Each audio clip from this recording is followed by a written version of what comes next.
Hey, Boaz here with Next Pittsburgh. We're here at the Pittsburgh Botanic Garden because they've got this new installation today, and they've invited us to go behind the scenes as they put it up. I'm here with Keith, the executive director of the Pittsburgh Botanic Garden, and behind us is a massive praying mantis. Yes, it just landed here.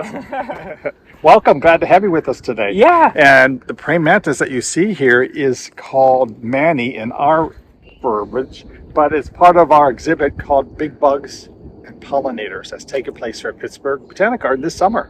Wow, well, let's walk up a little closer so we can get a better look at the materiality over here. So this artist, David Rogers, crafts all these out of, does he find fallen trees, or how does he do this? That's a question for him. Okay. I think exactly where he gets the materials, but he uses multiple kinds of wood.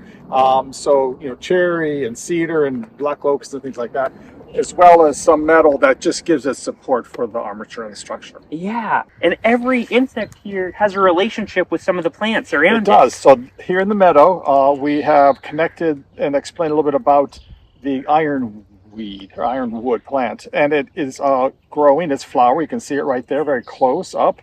But it's going to come into bloom more like July and August. But we wanted to connect and share the importance of that these insects, even though they're not real, have a real component, and they connect, as you said, to the environment. Right.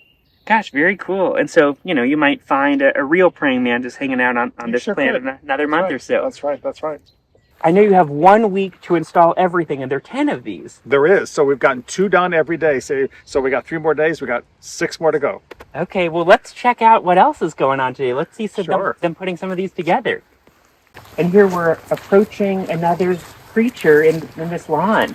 That's right. The daddy longleg is one that we've been really thinking about. We don't want people to be afraid of these things. They're not harmful. They're our friends, and they're very important in our environment. So what is a daddy longleg if it's not a spider? It's not a spider because spiders have at least 2 segmented body. This is one. Daddy longlegs, I guess, tend to live in the woods, so this sort of makes sense. It's out right on the edge of woods the sort of are houses, yes, and however they find wherever they're very comfortable. But they are not a harmful insect, and they are really fun to play with. I think actually watch them, not physically, but watch them walk. Yeah. So again, sited out here in a big open space for everybody to enjoy. So we have a dragonfly and a damselfly, and dragonflies, you see, the easiest way to tell the difference is how they hold their wings. Dragonflies have them straight open like that. Damselflies have them much more upright. So when we see the damselfly, we'll see the difference. Yeah. Boaz, this is David Rogers. He's our artist who has put together this great exhibit for us. Cool. Well, you said I could call you Dave. Absolutely. My friends call me Dave. And you say we're in front of what you call the bug shack. This is officially always called the bug shack. Yeah. So this is the butterfly, which is going to be going up in the visitor center. And what's really neat about this piece is that I get one of these wings out. So it turns out that butterflies and moths have scales like fish.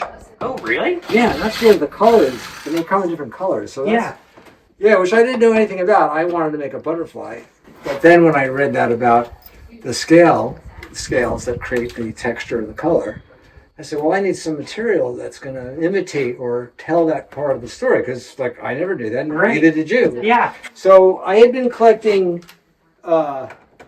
These are fruiting bodies. Some people say plate fungi. And then when I heard about the butterfly wings being scaled, I thought, ooh, that's what I really need. So then I had to figure out how to begin the process of pressing them. Right. What did that look like? And so there was this whole learning curve, and I think that maybe that's the thing I like most about what I do. And so we're sort of approximating what it would start to look like when you get all the pieces together here, and this will be visible in the Welcome Center. That's right. So it's really nice that we have some pieces that will be here for everybody to see. So if they can't make it all the way out or didn't have time to get out to see the whole exhibit, there's at least 1 or 2 that's close up, especially this one in the Welcome Center. Yeah, and it's wild just because around you we see insects flying around, so it sort of makes so much sense for these to be here. If we didn't have pollinators, we wouldn't be here. Yeah. They're way more important than we are. You're right. So our food plates would look like wheat and corn and rye and rice. Right. Plants that are wind pollinated.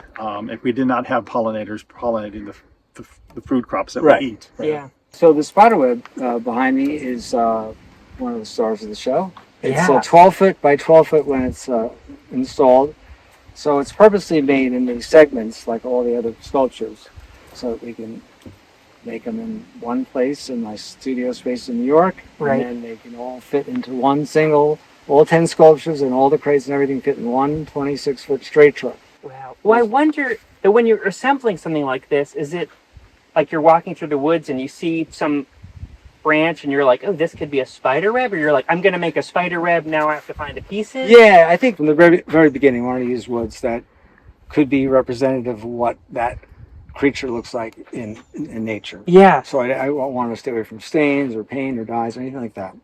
So that was sort of how I chose my woods. But one of the stories from the beginning was, so I had this whole other concept. The dragonflies originally were going to be totem poles. By then, I'd already collected these dead red cedar trees that were growing in a preserve not far from my house. And I walked by and I stopped and I went, they look exactly like dragonfly bodies. I mean, they're wide at the bottom and they're beautifully tapered. And that and the red cedar, like, okay, that's done. Right. Now I just have to carve it, whatever that takes. I'll get to that. But it was like, that's how the process went along. Right. Yeah. Those processes are so intense and so important, and it's great that, you know, after all of these years, but as you say, 30 some years ago, they still make sense. And then the connection to Botanic Gardens is that they are from former living plants. Yeah. And, you know, I can see the willow in here. I know that's what that is. Yeah. It's fun. All the hardwoods that I used, black locust, black walnut, red cedar, all of those trees were found fallen or standing dead. And then the willow saplings that I harvested, that's a very sustainable material. As a matter of fact, it's considered a weed in most of the places I go and knock on people's doors, like, can I cut that willow in the trench? And they're like, you want that willow? What are you going to do with it? And I'm like, and I kept it simple, like, oh, I'm making 20-foot ants. So I make furniture. And, oh, my Uncle Henry used to, you know. Well, I know you've got a few more bugs to put up, so we're going to let you go, but people can come in and see it at the garden all summer long, right? That's right. Yeah. So through September 15th, this exhibit's in place. Remember, the garden is closed on Mondays, but we are open Tuesday through Sunday. Cool. Thanks so much. And just tell me the truth. Do the bugs move at night? Oh, man. I think that's a secret. Yeah. That's actually one of my, it's an ideas I've had for forever about doing a children's book, how I go and I set up the sculptures, but then they become animated. Yeah. And so the dragonflies, of course, go out ahead and they, you know, do buzz around the town. Oh, you should see this. And then the ants come marching. Well, the dragonflies were over there waiting for that to happen. Yeah. The native ones. They're waiting. Gosh, well, thanks so much. Thank you. I enjoyed it.